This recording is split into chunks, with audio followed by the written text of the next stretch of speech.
మన రాష్ట్రంలో ఉన్న డ్రైవర్లందరూ కూడా ఏ జిల్లాలో అయినా కానీ, ఏ మండలాల్లో అయినా కానీ, ఏ తాలూకాలో అయినా కానీ మీరు డ్రైవర్లు పోటీ చేయండి.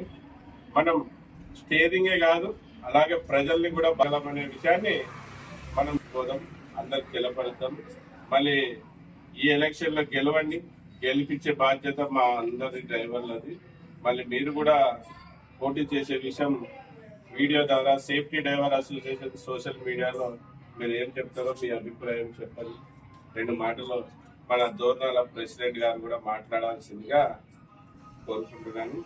మాకు గెలవాలా, మాకేమో రాజకీయం చేయాలనేది కాదు. మమ్మల్ని పాలించే రాజకీయ నాయకులు మా డ్రైవర్ల గురించి పట్టించుకోవడం లేదు. ఎవరు కూడా డ్రైవర్లు అంటే కొద్ది కూడా చిత్తశుద్ధి లేదు. డ్రైవర్లకు ఇది చేయాలనే ఇది కూడా లేదు. మళ్ళీ ఎన్నో మాటలు చెప్పి అధికారంలోకి వచ్చిన చంద్రబాబు నాయుడు కూటమి ప్రభుత్వము వాళ్ళు కూడా ఏం డ్రైవర్లకు చేయలేదు. మళ్ళీ వెల్ఫేర్ బోర్డు ఇస్తామంటారు, ఇంతవరకు లేదు. ఆల్ డ్రైవర్స్ కి 15,000 ఇస్తామంటాం. మళ్ళీ ఒక ఆటో డ్రైవర్లకి అలాగే ఓన్ కప్ ట్యాక్సీ డ్రైవర్లకు మాత్రం ఇచ్చారు. మాట ఇచ్చి మాట తప్పారు.